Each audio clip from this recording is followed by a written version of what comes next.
पंजाब हुकूमत की जानिब से शफाफियत और डिजिटल तरक्की की तरफ एक और अहम कदम।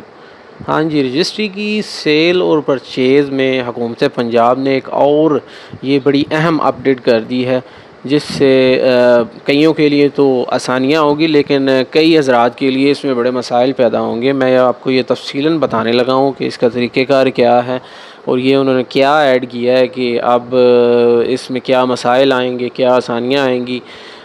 ठीक है, इसमें ये हुकूमत पंजाब ने जो लिखा हुआ है, पहला मरहला ई स्टैम्प चलान, ऑनलाइन ई स्टैम्प पोर्टल से तमाम चलान हासिल किए जाएंगे। ठीक है, तो इसमें क्या बात है। अच्छा, मैं आपको ना ये तरतीब से बताने लगा हूँ कि पहले क्या प्रोसेस होता था और ये मरहला जो इन्होंने लिखा हुआ है, तो इसमें अब हुकूमत पंजाब क्या कह रही है। ठीक है, ऑनलाइन ई स्टैम्प पोर्टल से तमाम चलान हासिल किए जाएंगे। अब वो कह रहे हैं तमाम चलान। ठीक है, ये ई स्टैम्प पोर्टल में आपको बता देता हूँ कि गूगल पे जाना है, ई स्टैम्प पंजाब लिखना है, तो पहले नंबर पे जो वेबसाइट आएगी ई स्टैम्पिंग के नाम से, ये सामने आपके पास ओपन हो जाएगी। तो इसमें ये जो पहले नंबर पे जो चलान है ना, ये चलान पहले प्रिंट किया जाता था, चलान farm number 32A and AR-17। और ऐसे भी ओपन कर सकते हैं। और एक और ये वेबसाइट है punjab-zameen.government.pk, तो ये भी आप इसको पैलरा पोर्टल भी कहते हैं। तो यहाँ से भी आप जो है ना ये चलान बना सकते हैं। आप गूगल पे जाकर ये लिखेंगे तो आपके पास ये पैलरा पोर्टल ओपन हो जाएगा। सामने ये जो डैशबोर्ड आ रहा है उस पर लिखा होगा access digital land records and services with ease and transparency. नीचे जाएंगे तो ये आपको और भी जो है ना वो अदर सर्विसेज आ जाएंगी आपके सामने। Most frequently used services, get a फर्द, get an e stamp, apply for new registry and green property certificate.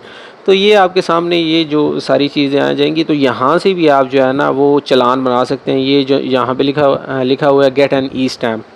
ठीक है, तो ये आप इस पर क्लिक करेंगे तो सामने आपके वही ओपन हो जाएगा, चलान farm number 32A and AR-17। ये आप इस पर क्लिक करेंगे तो आपके पास सामने एक ये ओपन हो जाएगा डैशबोर्ड। और इस पर एग्री आप क्लिक करेंगे तो आपके सामने जो है ना वो चलान जनरेट करने के लिए चलान farm number 32A and AR-17 वो आपके सामने ये आ जाएगा। यहाँ पर आप सारी अपनी तफसीलात लिखेंगे और चलान जनरेट हो जाएगा।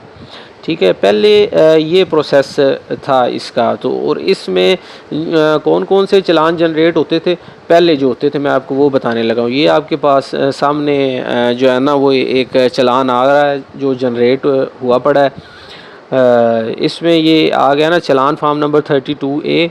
ठीक है, इसमें हेड जो है ना वो N.J. है। ठीक है, इसके बाद ये इकट्ठा चलान कंबाइन होता है। फार्म AR-17 एक ये हो गया। उसके बाद ये PDF बना होता है। इसके बाद अदर्स BOR सर्विसेज 100 रुपीज़। इसके बाद म्यूटेशन फ़ी 300 रुपीज़। ठीक है, ये पैलरा सर्विस चार्जेस 3300 रुपये। तो ये इकट्ठा कंबाइन जो है ना 5-6 सफ़हात का ये चलान पहले बनता था।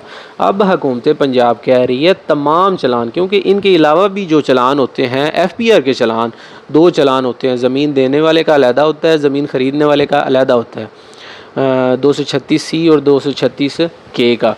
तो हुकूमत पंजाब कह रही है कि ये जो है ना इकट्ठे बनेंगे। FBR भी उन्होंने इसी में ऐड कर देना है मुस्तकबिल में। ठीक है, अभी अपडेट नहीं हुआ लेकिन हो जाना है। वो भी इसी में जो ये हम चलान बनाएंगे, पैलरा पोर्टल पे जाके गेट एन ई स्टाम्प पे क्लिक करके ये जो हम चलान बनाएंगे, चलान farm number 32A and AR-17 इसके आगे ऐड कर देंगे FBR चलान। ठीक है, 236C और 236K वो भी इसी में हुकूमत पंजाब ने ऐड कर देना है। ठीक है, ये हुकूमत इस पहले पोर्टल मरहले में बता रही है। मरहला 2 क्या है, ई स्टाम्प चलान रजिस्ट्री सिस्टम में तस्दीक और इस्तेमाल किए जाएंगे। ठीक है, ऐसे ही होता है रजिस्ट्री सिस्टम क्या है, मतलब यहाँ पर रजिस्ट्री दर्ज की जाती है। रजिस्ट्री दर्ज कहाँ की जाती है, पहला पोर्टल पे जाके अप्लाई फॉर न्यू रजिस्ट्री, यहाँ पर अलाउ एक्सेस पे क्लिक करेंगे तो ये आपके सामने लॉगिन ओपन हो जाएगा। तो यहाँ पर जाके आप अपना लॉगिन जनरेट भी कर सकते हैं, आप अपनी रजिस्ट्री ख़ुद दर्ज भी कर सकते हैं। तो यहाँ पे जो है ना इस रजिस्ट्री में सारी तस्दीक होती हैं। ये जो ई स्टैम्प चलान जो है ना वो सारे इसी रजिस्ट्री में तस्दीक होते हैं। मरहला 3 रजिस्ट्री तफसीलात मतलब फ़र्द की तफसीलात। जब रजिस्ट्री आप दर्ज करते हैं ना तो सबसे पहले आपके सामने आते ही ये है कि चलान की तस्दीक करें। ठीक है, चलान की तस्दीक, चलान की आईडी लिखनी है। कौन सी आईडी लिखनी है? ये जो आपके सामने है, मैं आपको बता देता हूँ कि चलान की आईडी कौन सी होती है। ये जो सामने आ गई ये, ठीक है, ये चलान आईडी होती है। रजिस्ट्री जब दर्ज करनी है तो आपने ये चलान आईडी लिखनी है। तो आगे सारी फ़र्द की तफसीलात, जो ज़मीन देने वाला, ज़मीन ख़रीदने वाला, रकबा कितना है, ग्रीन प्रॉपर्टी सर्टिफिकेट, ये जो उन्होंने सारा लिखा हुआ है ना, ये मरहला 3 में रजिस्ट्री की तफसीलात जो है ना यहाँ पे आ जाती हैं। ठीक है, मरहला 4 क्या है? FBR पैलरा मरबूत निज़ाम। ये वाला हुकूमत पंजाब ने नया ऐड किया है। ठीक है, देखें ना ऊपर ये टाइटल भी उन्होंने लिखा हुआ है, पैलरा FBR मरबूत निज़ाम। ठीक है, सिस्टम दरअसल मालूमात FBR को अरसाल करेगा। शनाख्ती कार्ड नंबर, हिस्सा, मलकियत, कुल मालियत। ठीक है, जब हमने यहाँ पर चलान जनरेट करना है तो यहाँ पर जब FBR वाले चलान बनाए जाएंगे तो ऑटोमेटिक इस वेबसाइट को FBR के साथ लिंक कर दिया जाएगा और वहाँ से जो है ना वो सिस्टम ऑटोमेटिक सारा जो है ना वो उठा लेगा। शनाख्ती कार्ड अगर हम लिखेंगे तो वो पहले से बता देगा कि ये बंदा फाइलर है, लेट फाइलर है, नॉन फाइलर है, सारा कुछ वो खुद ही बता देगा। ठीक है, CNIC उन्होंने लिखा है, हिस्सा, मलकियत, कुल मालियत, रकबा कितना है, सारा कुछ वो खुद ही सिस्टम बता दिया करेगा। ठीक है, मरहला 5 खुदकार टैक्स तयन। FBR खुदकार तौर पर तयन करेगा, फाइलर है, नॉन फाइलर है, कितना इस पर टैक्स लगेगा। ठीक है, ये वो पोर्टल जो है ना वो खुद एक्सेस कर लेगा ये सारा कुछ। इसके बाद मरहला 6 है FBR चलान। सिस्टम खुदकार तौर पर 2 FBR चलान बनाएगा। वही 236C फ़रोख्त कुनिंदा, 236 के ख़रीदार।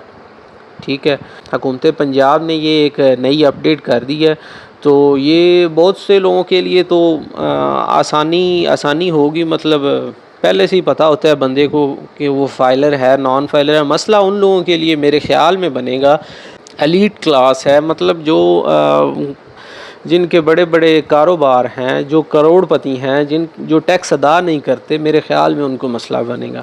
जब उन्होंने ज़मीन ख़रीदनी है, सेल करनी है, तो इस पोर्टल में जब उनका CNIC डाला जाएगा तो वो FBR के साथ लिंक होगा तो वो टैक्स, भाईजान ये पोर्टल टैक्स निकाल के बाहर दे मारेगा कि ये बंदा टैक्स पेयर, इतना इसने टैक्स अभी अदा करना है, इसका इतना टैक्स बकाया है। मेरे ख़्याल में वो भी मुस्तकबिल में ना हुकूमत पंजाब ये भी रेस्ट्रिक्शन इस पर लगा देगा कि जिनका अगर टैक्स कोई बकाया जात रहते हैं तो वो पहले टैक्स अदा करें तो उसके बाद वो ज़मीन की सेल और परचेज़ कर पाएंगे। ठीक है, यही जो है ना एक मेन पॉइंट है इसमें। तो अच्छा, आगे मरहला 7 में है अदायगी और आगे मुंतकिली। चलान की अदायगी BOP की किसी भी ब्रांच, काउंटर या जायज़ कैश, ईज़ी पैसा या किसी भी बैंक की मोबाइल ऐप पर PSID के ज़रिए की जाएगी। अब तो सारा कुछ ऑनलाइन प्रोसेस हो गया है, आप एक जगह पे ही बैठ के जो है ना वो सारी फ़ीसें भी पे कर सकते हैं। पुराने निज़ाम में सारफ़ को पहले FBR पोर्टल से चलान बनाना पड़ता था। FBR पोर्टल कौन सा होता है? गूगल में जाके irs.fbr.gov.pk लिखेंगे तो आपके सामने ओपन हो जाएगा ये FBR का पोर्टल। तो वहाँ से जाके हम पहले चलान बनाया करते थे 236C और 236K के। तो अब वो वाला सिस्टम FBR को ख़त्म हो जाएगा। अब डायरेक्ट ही एक जगह पे ही सारे जो है ना चलान, ये एक बड़ा अच्छा निज़ाम हुकूमत पंजाब ने ये बड़ी अच्छी अपडेट की है। तो अब नए मरबूत निज़ाम के तहत क्या होगा? चलान बराह रास्त पैलरा सिस्टम से जनरेट होगा। ठीक है, पैलरा खुदकार तौर पर तफसीलात तस्दीक के लिए FBR को अरसाल करेगा। अमल पहले से ज़्यादा तेज़, शफाफ और आसान होगा। ठीक है जी, ये एक हुकूमत पंजाब ने नई अपडेट की है तो इसमें के बारे में मैंने आपको तफसीलन बता दिया है।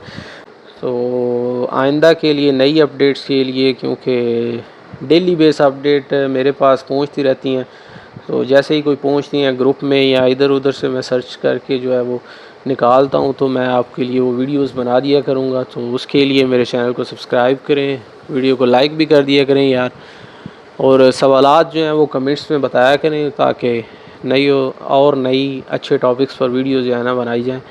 ठीक है, मिलते हैं नेक्स्ट वीडियो में। अल्लाह हाफ़िज़।